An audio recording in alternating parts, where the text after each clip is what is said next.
Also in London this morning is political journalist and radio host Nick Ferrari, who used to work for Rupert Murdoch at the News of the World. Nick, good morning to you.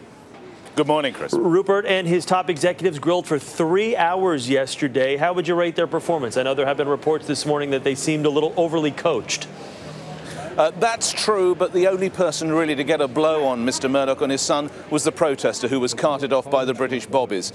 In reality, this was nothing like a Senate inquiry that you're used to in the US. They failed to land a punch. A collection of MPs who were allowed to take themselves down meaningless avenues of questioning about how much money there might have been in petty cash or whether Rupert Murdoch went in by the back door. The British media has awoken this morning, say probably first-class job by Rupert Murdoch and his son James, and questions being asked about the MPs who did the questioning and the security that left an 80-year-old man open to attack. Well, I think that's the question everyone's asking this morning, because it was really the takeaway moment, the highlight, call it the low light or highlight of yesterday's hearings. How does someone like that get through the bobbies, that he gets that close to this 80-year-old man who's testifying right there in front of everyone? And he entered the room as a villain, but I think after that actually left as a sympathetic figure.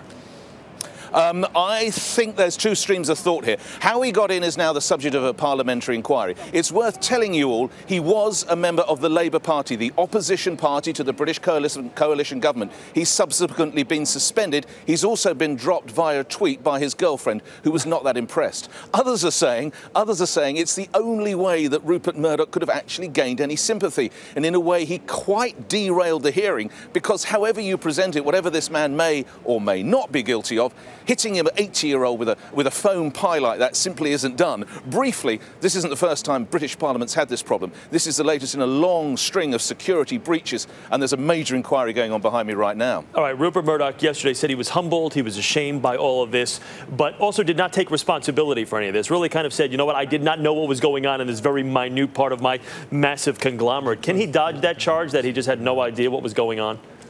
I worked with Rupert Murdoch for 12.5 years. I've seen him in good times and I've seen him in bad times. Believe me, he meant every word he said. He has a staff of around 52,000. It's twice the size of the British Royal Navy. If you honestly expect that some sailor turned rogue, the Admiral of the Fleet, would know, I think it's nuts. I think Rupert Murdoch's justification worked. Well, but again, I know that whole Navy analogy right there.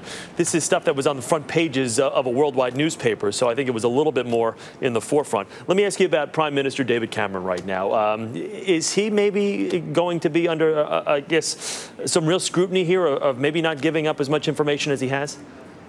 The key for David Cameron is the friends he keeps. He appointed Andy Coulson, who was the former editor of the News of the World when a lot of the hacking might have gone on, and he refused to give him up without a fight, and he still classes him as a friend. He has another friend. Listen for this name, Ed Llewellyn, an old school-time chum. He's his chief of staff or key aide. He apparently didn't pass on information that involves another News of the World executive. Questions are being asked about the sort of friends that the Prime Minister keeps, but we're still a long way away from a Watergate scandal yet, I would say. All right, Nick Ferrari, thanks for talking with us this morning. We appreciate it. That's Nick Ferrari in London here this morning. Thank you.